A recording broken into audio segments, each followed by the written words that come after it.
Assalamualaikum warahmatullahi wabarakatuh. Kembali lagi bersama channel Fakta Islam. Sebelum mulai, tekan tombol subscribe dan aktifkan lonceng agar dapat tahu video terbaru dari channel ini. Sebaiknya simak video ini sampai akhir agar mendapat ilmu yang bermanfaat.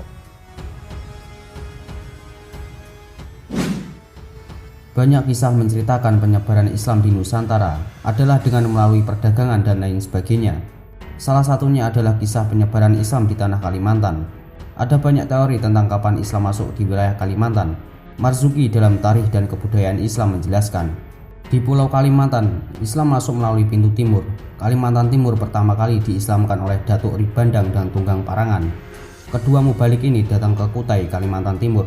Setelah orang-orang Makassar masuk Islam, Islamisasi di Kalimantan dan daerah sekitarnya diperkirakan terjadi sekitar 1575 Masehi. Teori lain menyatakan Islamisasi Kalimantan mungkin berlangsung atau dimulai dari Kerajaan Brunei. Pada masa itu, Brunei merupakan pelabuhan dagang yang paling terkenal di Kalimantan. Dalam atlas pelabuhan-pelabuhan bersejarah di Indonesia, sebelum muncul Kerajaan Banjarmasin, di sebelah barat laut pulau ini terdapat kota pelabuhan terkenal, yaitu Lawe dan Tanjung Pura. Kedua tempat ini berseberangan dengan pantai utara Pulau Jawa. Karena itu, hubungan perdagangan banyak dilakukan dengan kota pelabuhan yang ada di pantai utara Jawa, Tanjung Pura dan Lawe di Kalimantan Barat, melakukan hubungan pelayaran dan perdagangan dengan Malaka dan Jawa. Menurut pengembara Portugis Tomé Pires, raja dan masyarakat kedua tempat ini masih menyembah berhala, tetapi Tanjung Pura tunduk kepada Pati Unus, raja di Jepara.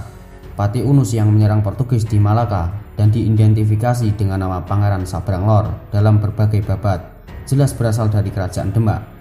Karena itu, dengan adanya hubungan antara Tanjung Pura dan para pedagang dari Jawa dan Malaka, mungkin di kalangan penduduk Tanjung Pura sudah ada yang memeluk agama Islam. Teori ini tentu sejalan dengan pendapat yang mengatakan Islam masuk di Kalimantan dibawa oleh Sunan Bonang dan Sunan Giri pada abad ke-15 Masehi, juga Sayyid Ngabdul Rahman atau Khatib Bayan. Para penyiar Islam datang ke Kalimantan sambil berdagang, melewati sungai-sungai besar di Kalimantan. Secara perlahan, pengaruh Islam masuk ke seluruh wilayah Kalimantan. Di Kalimantan Timur misalnya, masuknya Islam di daerah tersebut ternyata tidak hanya dibawa oleh penyiar dari Gresik, tetapi juga dari Bugis. Demikian pula di Kalimantan Barat, datangnya pengaruh Islam berasal dari Palembang dan Semenanjung Malaka. Di Kalimantan Tengah, Islam masuk melalui pedagang Melayu. Mereka sambil berdagang sekaligus menyebarkan Islam. Hal tersebut terjadi sekitar abad ke-16 dan kedatangan Islam di daerah Kalimantan Selatan melalui kalangan keluarga Raja Negara Dipa. Dan kemudian Negara Daha terjadi perebutan kekuasaan antara Pangeran Tumenggung dan Raden Samudra, cucu Maharaja Sukarama dari Negara Daha. Menurut Hikayat Banjar, Raden Samudra mendirikan kerajaan Banjar dengan dukungan Pati Masih, Balit, Muhur, Kuin dan Balitung. Konon, untuk mengalahkan kekuasaan Pangeran Tumenggung, Raden Samudra meminta bantuan tentara kepada Kerajaan Demak. Namun, di antara bantuan itu juga terdapat seorang mubalik yang disebut penghulu Demak. Setelah Pangeran Tumenggung tunduk kepada Raden Samudra menjadi muslim dengan gelar Sultan Suryanullah. Sejak sekitar 1550-an, Kalimantan Selatan mulai diislamkan.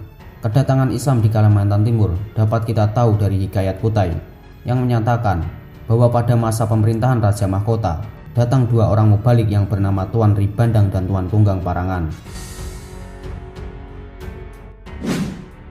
Mereka datang di daerah Kutai setelah mengislamkan masyarakat Sulawesi Selatan. Setelah Raja Mahkota memeluk Islam, Tuan Ribandang kembali ke Sulawesi Selatan, sedangkan Tuan Tunggang Parangan menetap di Kutai. Dan Raja Mahkota masuk Islam setelah kalah dalam pertarungan kesaktian dengan mubalik tersebut. Peristiwa masuknya Islam Raja Kutai dan mulai menyebarnya Islam di daerah sekitarnya diperkirakan terjadi sekitar 1575. Wallahu a'lam bishawab. Wassalamualaikum warahmatullahi wabarakatuh.